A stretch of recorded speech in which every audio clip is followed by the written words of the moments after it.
Hi, my name is Tessa Gottlob, and I'm doing my presentation on Native language, thought, and culture. I chose this topic because I think uh, revitalization efforts for language and Native cultural aspects is a very important issue right now, and I think it's interesting. So, this covers Western expansion and influence on education, language, and culture in Native groups. Because Western expansion has negatively affected these things, there has been increased desire for revitalization efforts, both within Western educational institutions and Native-run institutions like culture camps. Western knowledge systems and institutions have negatively impacted Native groups because it is encouraged to conform to Western standards and forget Native cultural aspects. So traditional language, culture, and ways of knowing have been damaged because of this. So, and revitalization is the direct result um, of intervention of Native uh, elders and councils and Native groups overall. There are a number of ways to go about revitalization. The ways are self-determinism, um, removal of Western ideas, and collaboration. Self-determinism is seeking to bring back Native cultural elements by teaching and educating Native people about their heritage. The removal of Western aspects is seeking to remove outside influences so that Native groups can focus on their own ideals. And collaboration is allowing both Western institutions and governments aid Native groups in revitalization efforts. Whichever way Native groups or Western groups go about this, revitalization efforts are very important because language and culture are central to Native ways of knowing. Westernization was a big force in the 1800s, and with Westerners moving into the Alaska area came missionaries and missionary schools. And these schools would remove children from their native homes because of the epidemics that also came with the missionaries. And in these schools, they would not allow the students to speak their native language, and they were only allowed to speak English, obviously causing damage to their native language.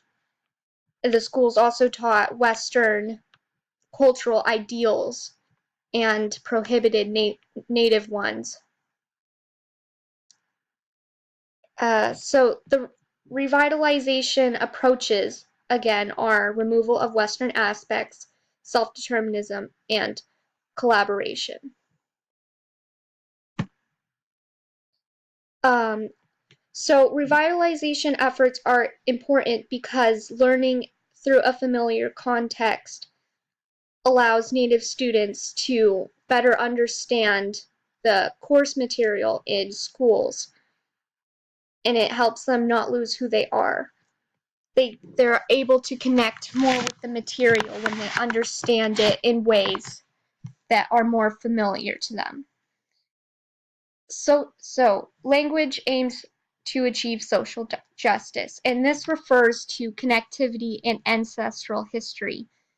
By knowing their language and learning in their language, they are able to connect more with their ancestors and where their culture came from.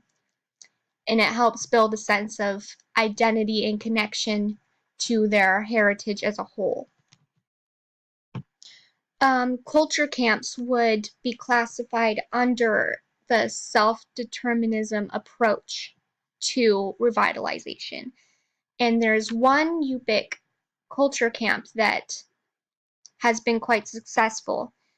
It's run by the elders of the community, and they seek to instruct the younger generations. And they talk to them about why revitalization is such an important issue and why it is important to know their heritage.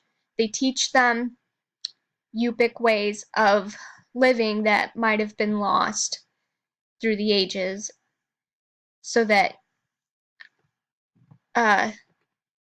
it's not completely lost, so they can carry it forward to future generations.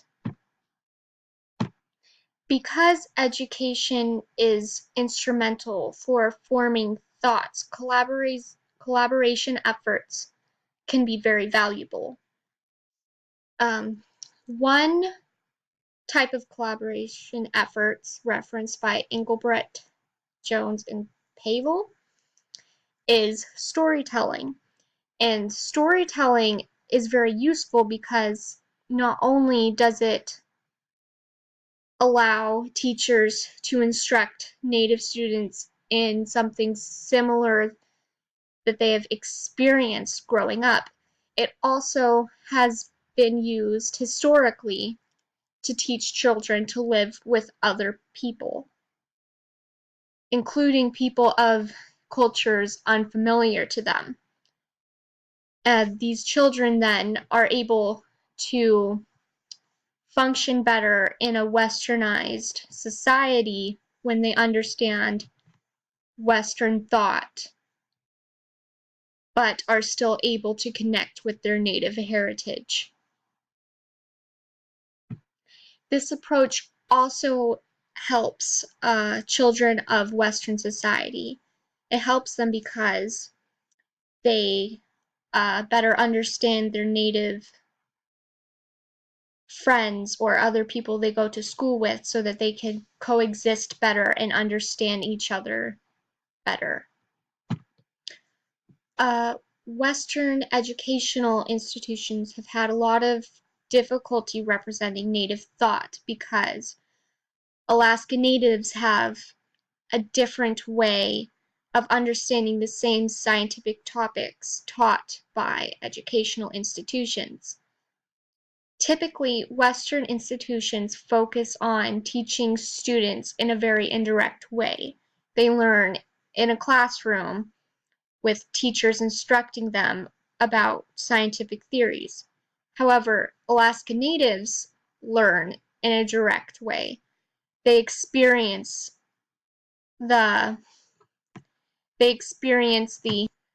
world through interacting with the environment, and this is how they come to understand the same scientific topics.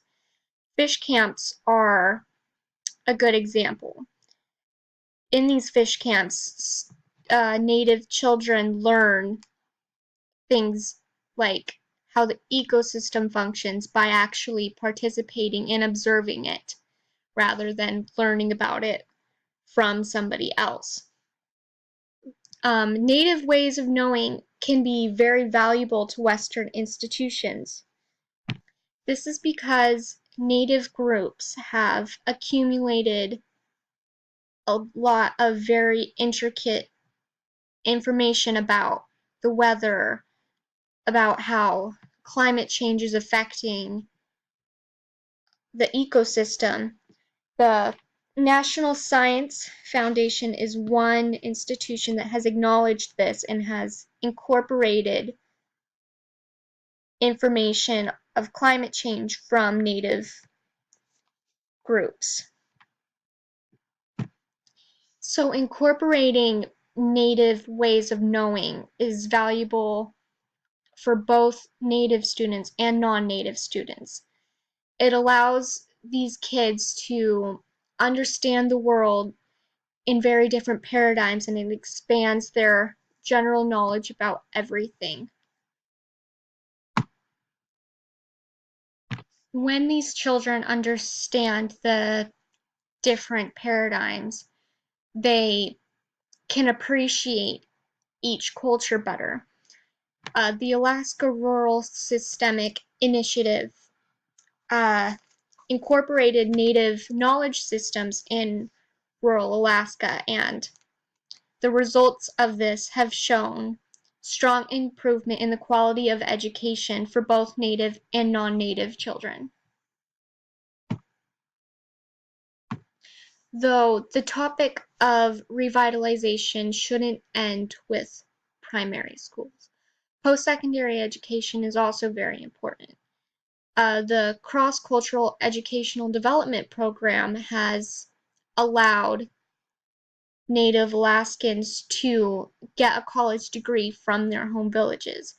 So it helps, they are able to still connect with their heritage and where they came from while getting a degree, which is very important. Though, even with this program, Native people continue to be underrepresented in post-secondary education. So college recruiters should focus on recognizing and incorporating Native values when they promote the college experience and when recruiting people, so Natives can so they can connect more with the college experience and see themselves as fitting in more in post-secondary institutions. Because of Western influence, many obstacles have been created for Native peoples when trying to figure out their cultural identity and when connecting with their history.